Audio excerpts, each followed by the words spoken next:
organization. We have to elect new chairs and vice chairs and secretaries and all that good stuff. I was hoping Ted would be here to run this, but Tara, I'm gonna have to turn it over to you because I can't run this portion of the meeting. Okay, so I'm opening the meeting up for nominations for chair for 2021. I nominate.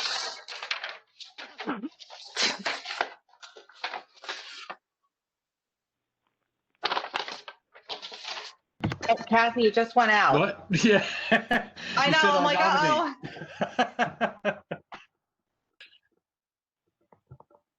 Kathy, you there? Oh, there you are. Yep, you're back. I didn't know I went anywhere.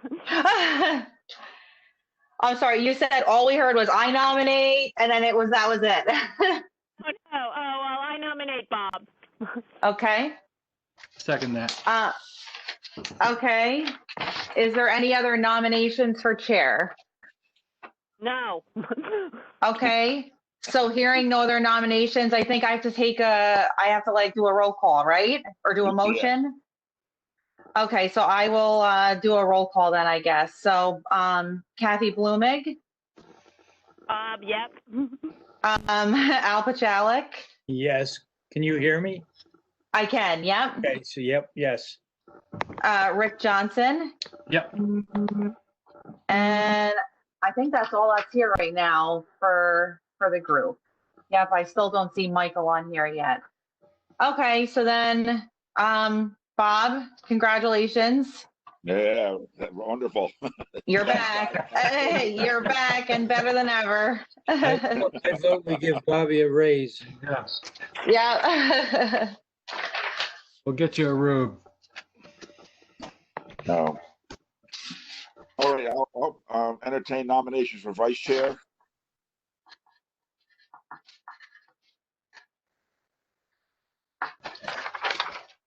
Is it necessary? Do we have to have one? Yes, we do. Oh, we do? Tara, I believe Kathy was vice chair last year. Yeah. I think she's been vice chair for the last few years. Yep. All right, keep it Kathy.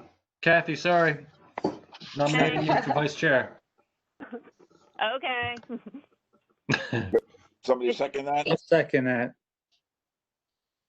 Okay. Vote on the motion. Rick, Yep, I approve. Albert, Yes. and I approve.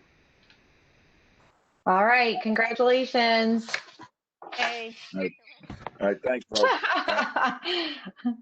Moving on here, we're going to open. Do we have a motion to open the meeting for public comment? I make a motion to open the meeting of public comment. A second. We have a second. A second. Rick nodded his head yes, so I guess he's seconding it. Yep, he is. He said yes. All in favor, open the meeting, say aye. Aye. Aye. Aye. Aye. The meeting is now open to the public. Okay, we have one member of the public on the phone right now. I'm going to unmute him. I just want to write this down. Mr. Ray Snyder is on the phone. I'm going to unmute him. Ray, are you there? Hold on. Let me unmute him here. Can you hear me Can you now? hear- Hold on. Yeah, we can hear you. All right. Ray, the meeting's now open to the public. You have, evidently you have some comments on doing a follow-up and a fact-finding mission on the 6 Mile Run issues. And I know he spoke to you and he told me you were going to call in. So I guess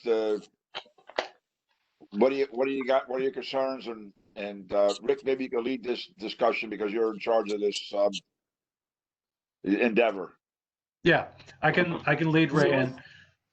Ray, I'll lead you in real quick. I called him and asked him what his concerns were about the state running or the state management of his portion of 6 Mile Run. And well, since we have him on the line, I'll let him, voice his concerns. Well, I guess I called Bobby a couple weeks ago and said there's these guys hunting on the property there that's part of the state leased property. Okay? And I asked him, I said, you know what's going on with that? And so he gave me that woman's name down at in the canal, in that ranger house down there. I guess that's where she's at. Was her name Stephanie or something, Bob? Yeah, Stephanie Fox. Okay. So I asked her, what's the situation with these guys? I see they got their tree stands all over the place here, and used to be something like I thought it was like if you allow your friends to go on your leased state land, that then you have to open to the public. That's what I thought it was years ago. In any case, my concern is, I said to her, my concern with this is not the other fact, not besides the fact that I think that these guys are on the property here right next to the farm. At least they could come over and say what the hell they're doing over there. But the fact is the liability issue, because if somebody falls out of the tree or something happens, then I being and anybody else who's leasing state land here from the state might be deemed liable for this the accident. And the problem here is I really don't mind that guys are hunting over on that state property, but there's like a lawyer hiding behind every bush, and the guy, and I can tell you stories that the guy fell out of the tree, and then his wife, she needs money, so she sues the guy who owns the property, and I don't really need these guys here. It's not my land, obviously, but I do lease it, and then from there, on their behalf, I can understand the fact that they live in a state which they pay the most state tax than anywhere in the world, and why can't we use the state land to go hunting? So I can understand their point. So I called her up and I explained this to her, and she says to me, "Well, you got to call up the leasing people because I don't know nothing about it." So that's where it's at. Yeah, and I got spanked for giving her your cell phone, her cell phone number. I didn't realize it wasn't. I didn't realize it wasn't a state issued phone. It was a personal phone. Because that's how I always converse with her on the phone, and I always thought it was a state issued phone. Well, thanks for doing that, because otherwise it would have had to wait a week to get an answer, Bob. Oh, yeah, I gotcha. Now, I concur with Ray, and this is a public session. I've been told before I need to talk about this in public session. So since we're in it, I'm going to comment on this also. Ray is 100% right. We're liable for anybody on our leased property, and we have to have insurance on the whole thing. Lot and block is not specific to farm fields or farm edges. One of the issues I ran into this year, and there's a point that Ray was making about somebody getting hurt. I caught a guy walking across a fallow wheat field that had foxtail about waist high, grew up and over the rain with a 50-pound sack of corn on his shoulder. Now he's walking through these weeds across the field. If there's a groundhog hole, or especially more of a rut from a piece of equipment in the field, he falls and breaks his leg. He's suing me or anybody because that rut is in the field. Now, he called Stephanie, and Stephanie said, he was walking around the edge of the field. They have the right to walk around the edge of the fields. But what people in the state don't realize down in Trenton is that if a hunter or anybody is going to go from point A to point B, he's not going to take the long way around. He's going to take the shortest, and that goes to the field. So it is a real liability issue, and like I say, people in Trenton just don't understand it. And they don't care, because when they go home on the weekend, if somebody sues the state, they sue the state. They're not suing an individual that's out there trying to make a living on the land. Like I explained to Stephanie, we're not against hunting in the woods, but these guys have parking spots, and they don't want to walk to the designated parking spot more than they want to park and hunt right next to where they go. They're parking in wrong spots and not parking in the parking areas. But they don't want to walk the distance that they need to walk to go hunting. So the obvious comes back to the leasees, and they're saying in the leases. It says in the lease that we are in charge of security, but the state's telling us we can't keep anybody off. Bob, let me cut you off real quick just to clarify everything that's happening. It's basically trespassing onto your land, you and Ray, And even Reich Sitem, who I talked to as well. And it's trespassing onto your land in where all of a sudden you're liable. You know, Correct. where it's trespassing that leads to liability pointing to you. And then you have, the state is policing this area, which is what, 1,000 acres, something like that. Which is The whole area is over 3,000 acres. The leased area is probably in excess of, it's in excess of 1,000, maybe 1,500, because I am about at 900, and I'm not sure how many acres Ray has there. But then you got Reich Saddam, he leases a bunch in the state also. Yeah, so for one person to police all that I don't know. I don't think that happens. Not effectively anyway. They don't police it at all. They have one state park police that covers the area. And if you call, he even tell you if you call them, first you got to call Trenton Dispatch, and then just Trenton Dispatch, you got to get a hold of them. And guaranteed 99 out of 100 times, he's an hour away.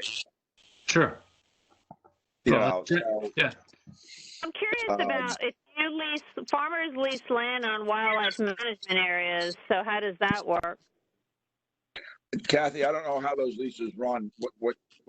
I think they've changed some of the stuff there. I believe that the hunting is not done on the leased property anymore. It used to be the farmers on wildlife management areas had to leave so many feet or so much of the crop, and they usually left around the edges of the fields. Now it's the whole fields are taken out. The farmers don't farm. It's in grasses or whatever. And I don't think they lease on all the leases have changed, and they changed when I was on council. I think you were on council with me at the time. Len was too, when they changed them, and it was a bad change. I fought the change, but it didn't do any good. Their leases now. I don't know if they changed their leases since then or not, because supposedly. You're saying that if you're on a wildlife management area and you're leasing let's say you're leasing a cornfield, or you're leasing a field and say you're growing corn, you harvest all your corn, but you want to put out a set to hunt Canada geese. You're saying that they can't do that? Kath, I'm not sure on that. Yeah, I would find that highly unlikely, but I haven't hunted on wildlife management areas for many, many years, so. Right. Well, it's two different entities managing the ground. We can't compare the state lease ground here, 6 Mile Run, or there's Southbound Confluence. You're saying that the leases for parks and forestry land is different than that of wildlife management areas. Correct. The term. Okay. Correct. Okay. Yeah, I haven't looked at the terms, so I don't know. Yeah, the example what's happened in other areas in the Southlands Confluence. The 6 Mile Run is basically open only to bow hunting. The Southwest Confluence, I don't think anybody's watching what's going on there. This past firearm open Buck Week, a friend of mine who farms in that area, they went to go hunting, and there was cars and guys parked all over the place, and guys actually were in their tree stands, and in the farmers' tree stands. It's a mess over there too, and they're being told to, same way it's early goose season. That guy's hunting geese right out of the sweet corn field, showing up on mounts and stuff. It's like the Wild West over that. We're a tad better than them, but not much. Mm-hmm. Okay. It goes beyond liability. There's a lot of issues that the restrictions that you can and can't do on the ground either. And one example is how much hay you can grow on it and when you can harvest the hay, and if you got to harvest the hay after nesting season in July, you're harvesting mulch. You're not harvesting hay, and they're not giving you a break on the rent, saying you don't have to pay rent on that ground, or they say they give you a discount, but when there's no discount given because of the fact of it was an auction bid. They started the bid. You bid when the bid started. That was the number. They didn't say, okay, we're going to give you a 20% reduction. You bid $20. We're going to give you $20 an acre, and we're going to give you 20% deduction. So we're going to knock $4 an acre off. That didn't happen. Yeah. No, I understand. Do we still have Ray? Yeah. Ray, in season, do you have any issue in season with trespassing, liability, this sort of thing? No, not really. I mean, I only really started having this problem last year, and there was one guy there, and I told him to get off, and he was gone. But now there's a couple guys back there. So,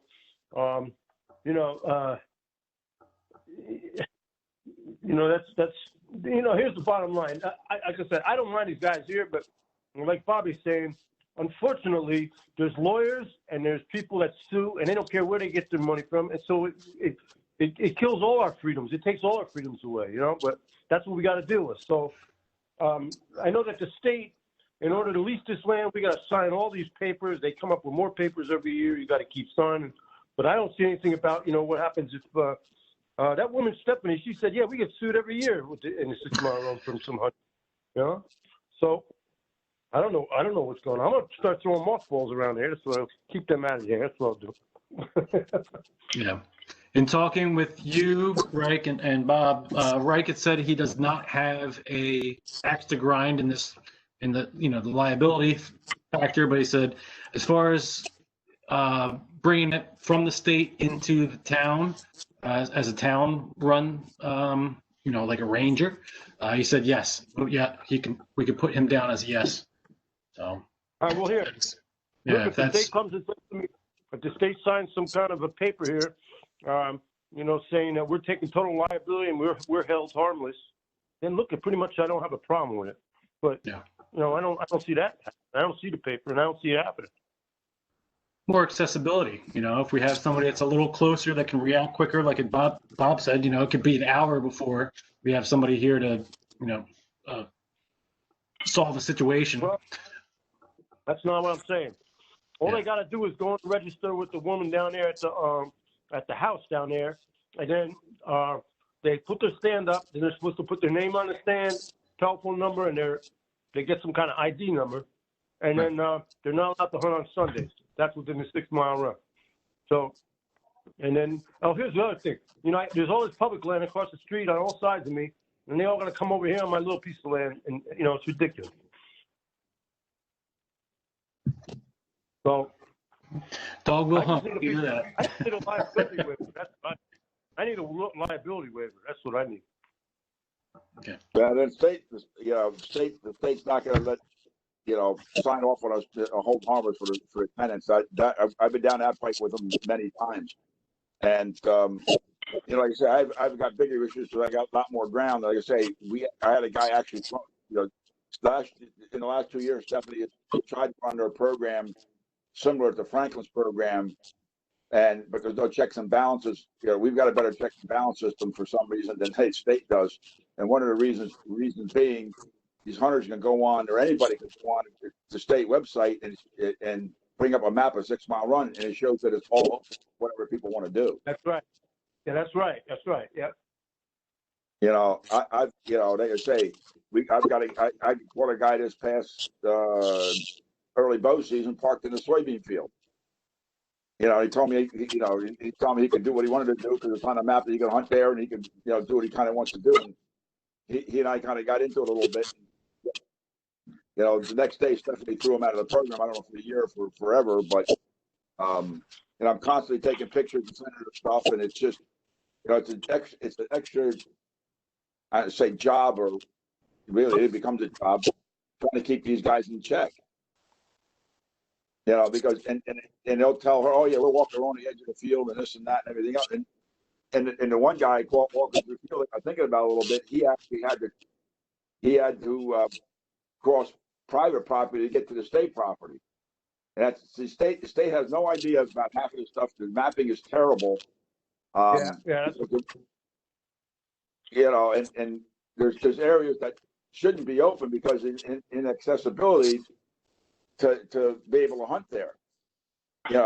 Back years ago, this issue came up or the state said at one point the tenants had control of the property for hunting, whatever. There was no public access basically, and then they said, okay, the public can hunt on the property, but they cannot access the property through your fields. So basically, the fields are off limits to everybody. If they could get to a spot to hunt without walking on and going near your leased property, they can hunt there, but they couldn't access the property. If there was a patch of woods along the road, they could find a spot to park, they can hunt there, no problem. But they got to cross leased property to get there, they can't hunt there. And that was in effect for many years. And that's what I keep telling Stephanie. We need hard boundaries on the farm fields of the state. She says something that she called Trenton about it, and Trenton says, "Oh, the people go where they want to go." And like I say, the maps are terrible. And there's, in the maps that she makes up aren't the best, but the guys are going by the state website map, and that shows everything being open. And that may not be the case, because she does have areas that are not open. Well, you have the maps and the stuff that's on paper. The town should proceed somehow in trying to manage the agricultural ground in 6 Mile Run. Yeah. And that's all I got to say about that. So if Ray doesn't have anything more, I'd like to move this meeting along. No, I mean, I don't know. See what guys can do. I don't know who you're supposed to appeal to, but I guess who are you going to appeal to?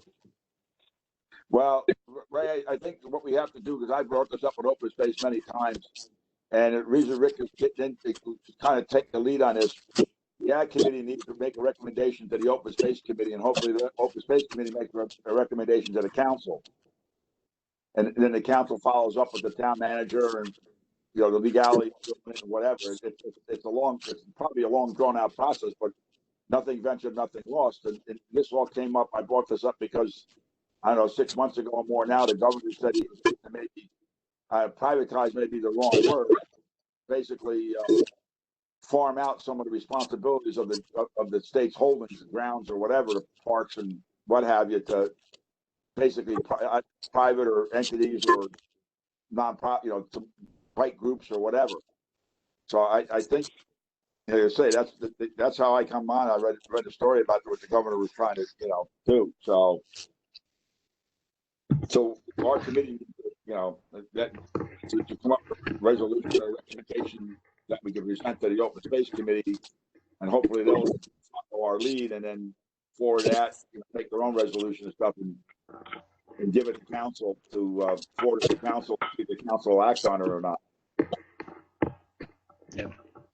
I think it also boils down, Ray, to having somebody accessible that can do something in a reasonable amount of time as well. Yeah, but here's what I'm thinking. What I'm saying is unless Bobby wants them kicked off, that's what the state's saying is you can't kick them off. Is that correct, Bob? That's right. The state won't let us. They won't hold the farmers harmless. Well, what if you tell them to get off the property? You can't do that, right? Because Ray, I have in the past, but I don't know. Things are changing all the time. It's a problem.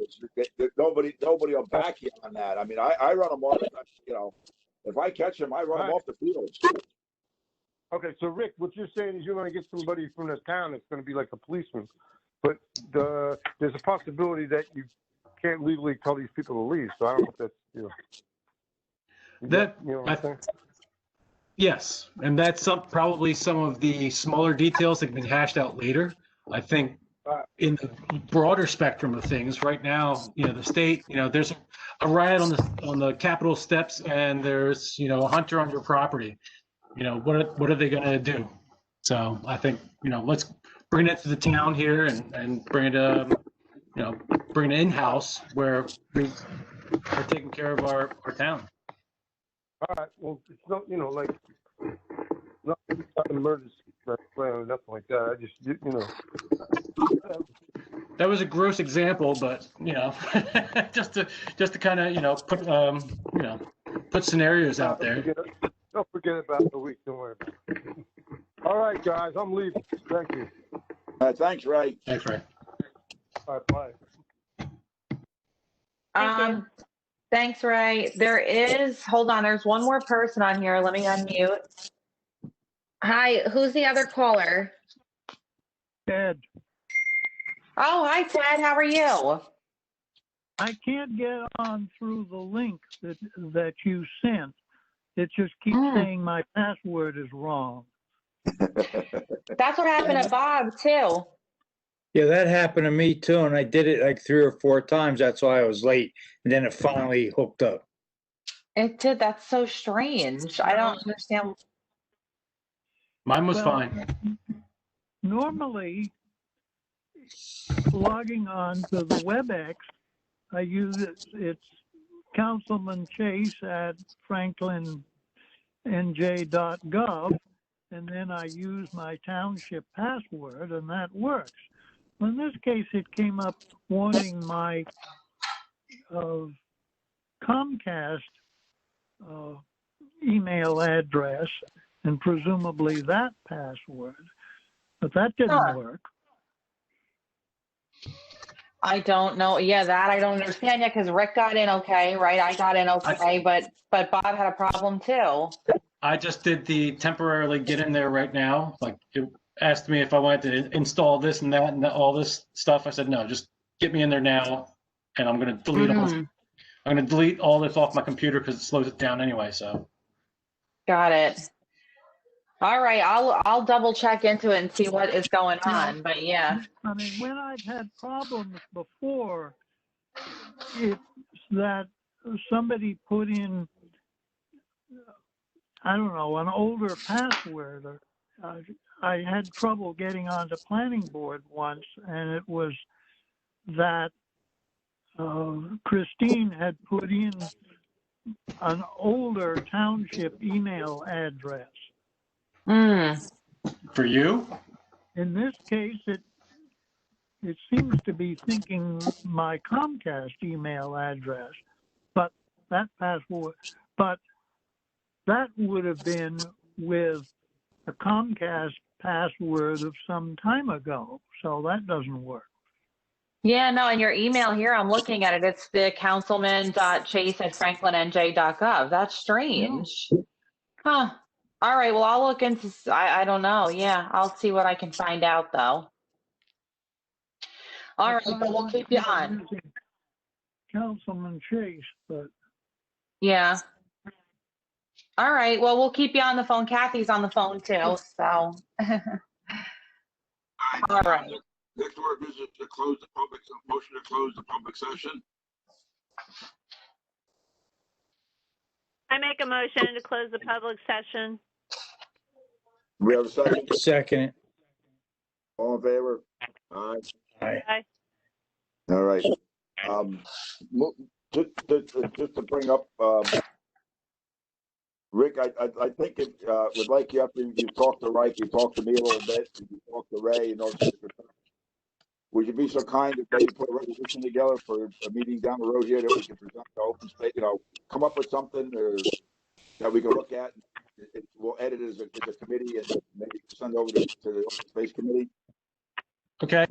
And draft a little something about this? You're asking for me to draft a little something up? Yes, please. Okay. All right, great. All right, next on the agenda is the approval of the minutes from the December meeting. I hope everybody got a look at them. If there's no additions or corrections, a motion to approve.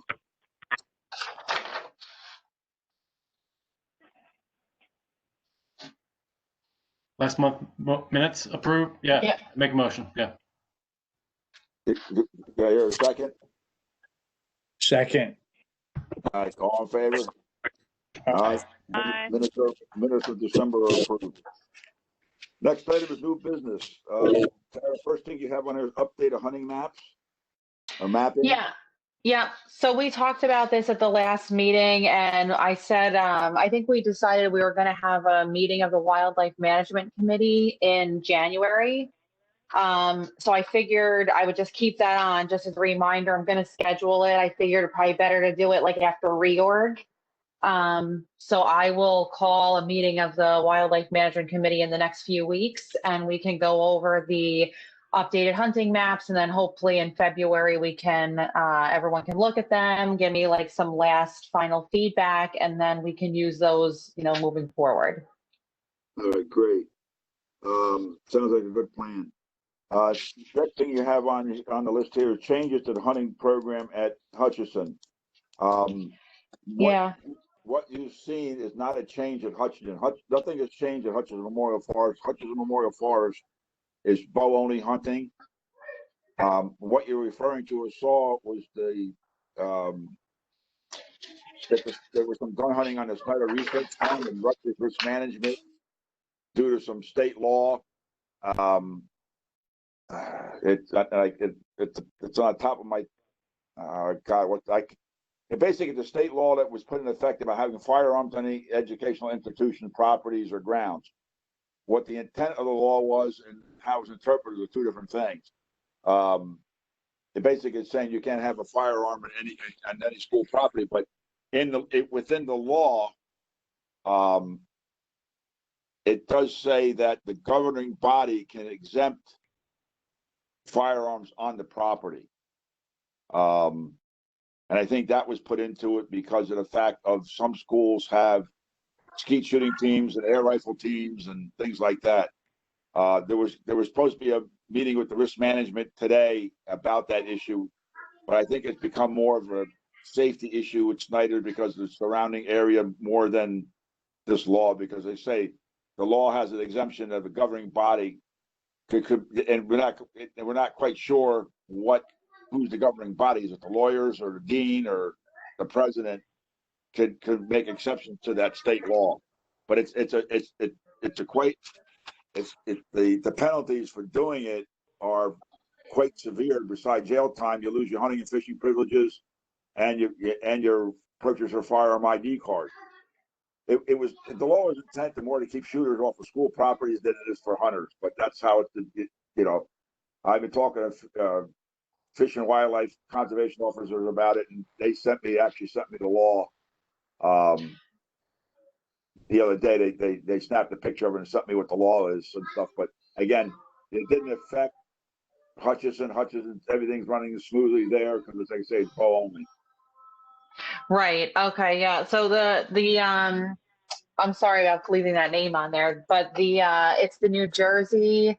The law you're referring to is New Jersey Code of Criminal Justice, Section 2C 39-5, and it just says the basis of it is that it makes, in quotes, it makes it unlawful for persons to possess a firearm in or upon any part of the buildings or grounds of any school, college, or university without the written authorization of the governing officer of the institution. So, and then it says further concerns relate to the extended range of firearm rounds fired in the vicinity of people and or structures. For example, the recent survey of Snyder Farm found a few locations where a shotgun slug could be safely fired unless from an elevated position. So Rutgers, their risk management basically said that, yes, this law, I guess, could be the way to get around it is to have an okay from the governing officer of the university. But I guess when this law was written, they didn't really think about hunting nearby. So I think you're right. The intent of the law probably didn't apply to hunting, but I don't think Rutgers is thinking they'll be able to get that waiver. Right. So there was a meeting today with risk management, and I haven't heard how that went. So I have not either. But I think that it also became more of a safety issue.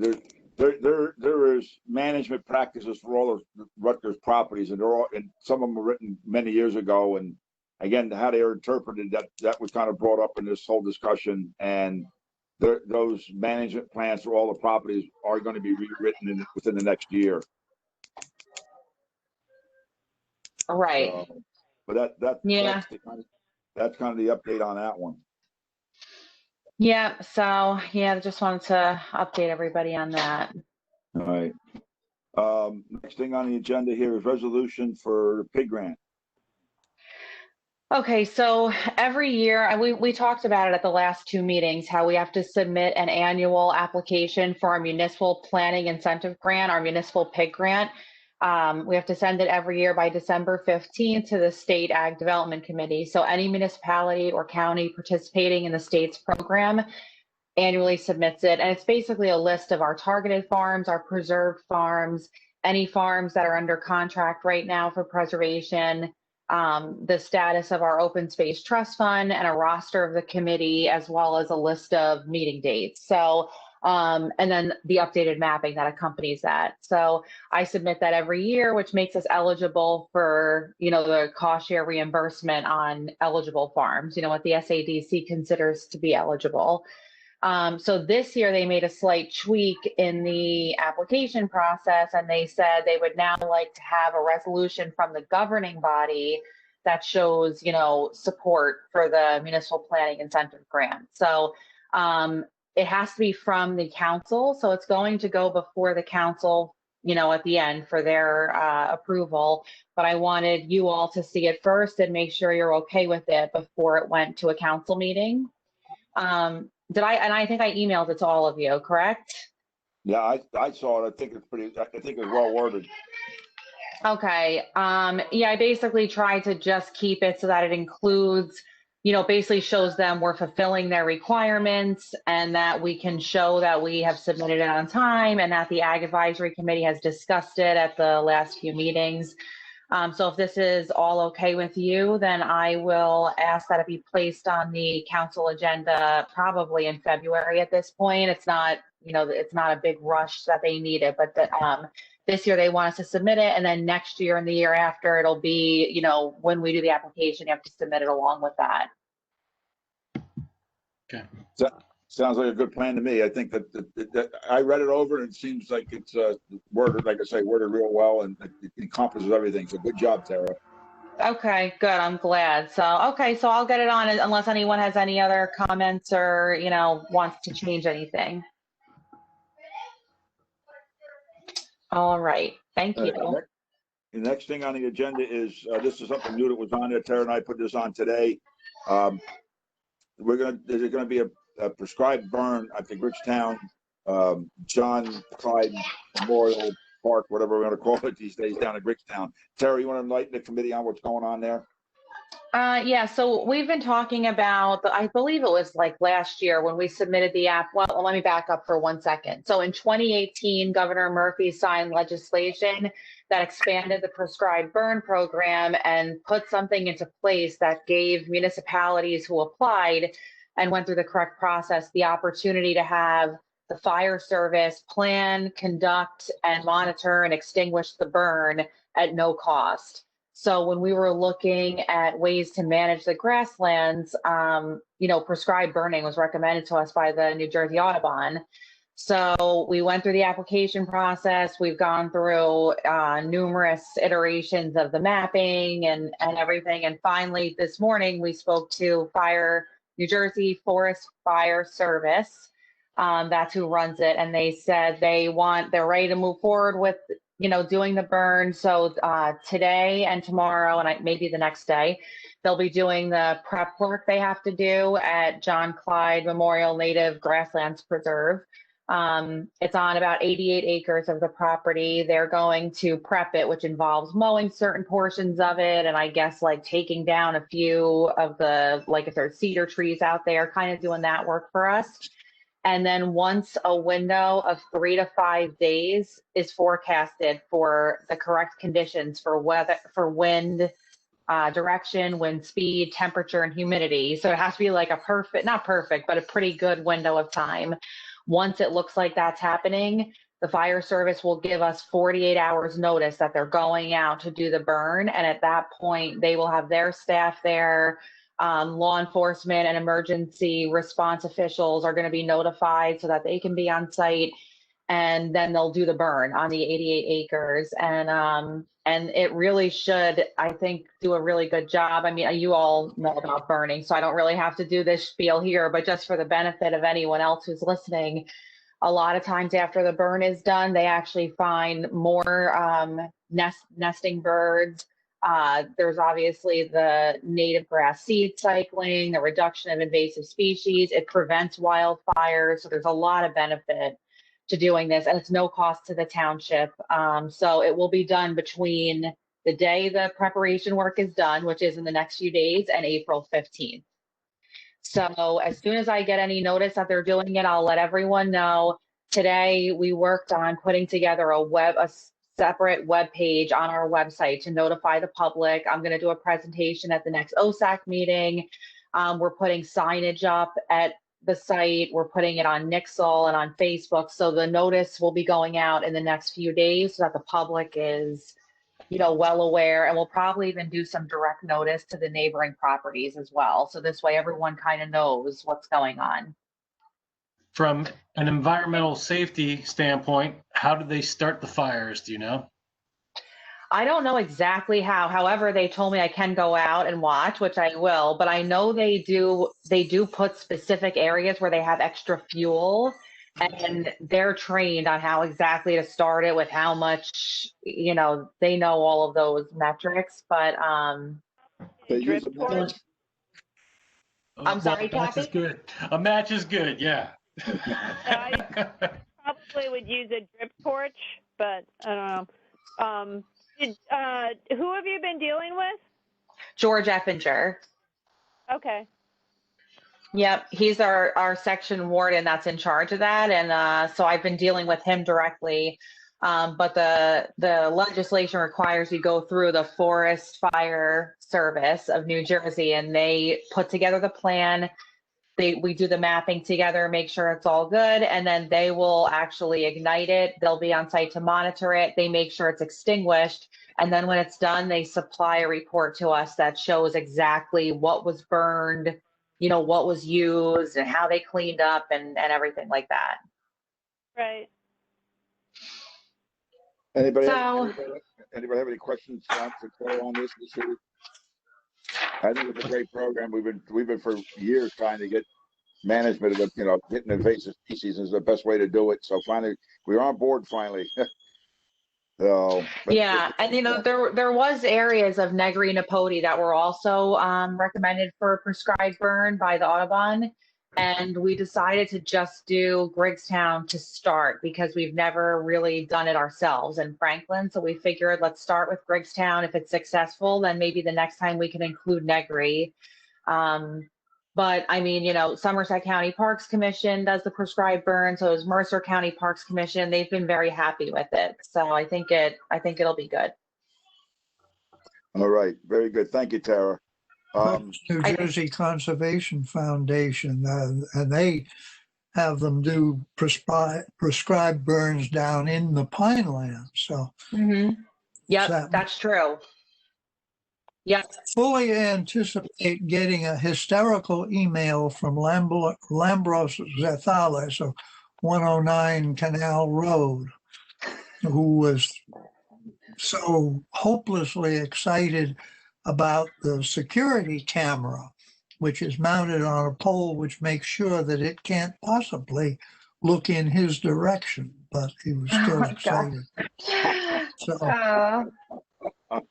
I hope that he is not doing that part which is closest to the houses along Canal Road. There's no doubt. No, I don't believe I so. would think No. they'd be doing that. No, but that's why it's a good point you bring up is that we do have to do some direct outreach, I think, to the neighboring properties just to be sure, so, and we will do that. Absolutely. But the webpage that we're going to put up explains that, the history of the program. It has a map to show exactly where we are doing it. We're going to put 2 signs up at Griggstown because obviously when the burn is happening, it's going to be closed to hunters, hikers, walkers, just for that day or two. The only thing that makes it a little difficult is we really don't have a date, because it's so weather dependent, but we're going to try our best to give as much notice as possible. So you'd put out a Nixle message that would refer people back to the web page for all of the details. Right. Yep. Definitely, absolutely. Yeah, and we'll put the notice out now, and the notice basically says it could happen between now and April 15th, and the signage will go up hopefully by the end, the end of this week. So this way people know it's coming. It's kind of in the back of their head. So, But All right. yeah, I'll keep you posted. All right, thank you, Tara. Is there any other anybody have any new business that will be brought up at this time? If not, old business, we don't really have anything on the old business agenda. Tara, anybody have any old business they want to bring up? If not, Tara, do we need to go into executive session? We do. We do have one thing for executive session. All right. Then we need a motion to go into executive session. Motion to go to executive session. Do we have a second? Okay, all in favor? Aye. Aye. Okay. Okay, hold on one second here. So Kathy, you are I just want to make sure you're 732-873. Is that the beginning of your number? Yeah. Okay, perfect. Okay, so you're here. No one else is here in the attendees except for Kathy. So we are, hold on, let me stop recording.